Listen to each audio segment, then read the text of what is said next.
Christine Amongin Napolu district governor w'ekitongore kyo mu Uganda nwabira ryo mugenyi mukuru kandi ahahi babire no bahika babyara omuti nkakamanyiso ko kukuuma ebyobuhangwa environment tugenda munonga ahabuhangwa ntoyembezo kubyara emiti ahabwo kuba buri omwe wena nakimanya ngo emiti n'ekintu kikuru amigasho yayo especially ibintu byo kurinda enjura. Babire batayira Omureeberezi wa North West Ankole Right Reverend Amos Magezi asiimire emirimo yabo kandi nawe yayire ko kuyatiraho amateka go mu kanisa okubyara emiti okukuuma ebyobuhangwa. Celebrations for marriages, they would rather plant trees. Like recently one was holding a Thanksgiving service for 30 years in marriage.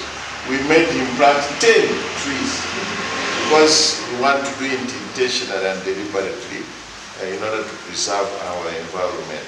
So when we are here to talk to you because the people that we serve,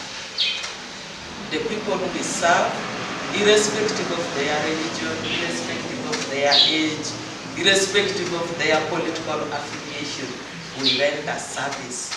Abahona batayayireho n'ebindi bitongoro muri n'abarwire ba shukari ahirwaro rya Ibanda Mission Hospital. I'm so touched when you talk about helping those who are in need.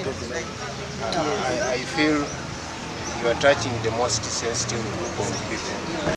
Bamembi ku mukorwa mu district ya Kitagwenda Ibanda hamwe na Buhweju bahamwibwo mu kitongore ki Gasha kwa Timothy Mushabe.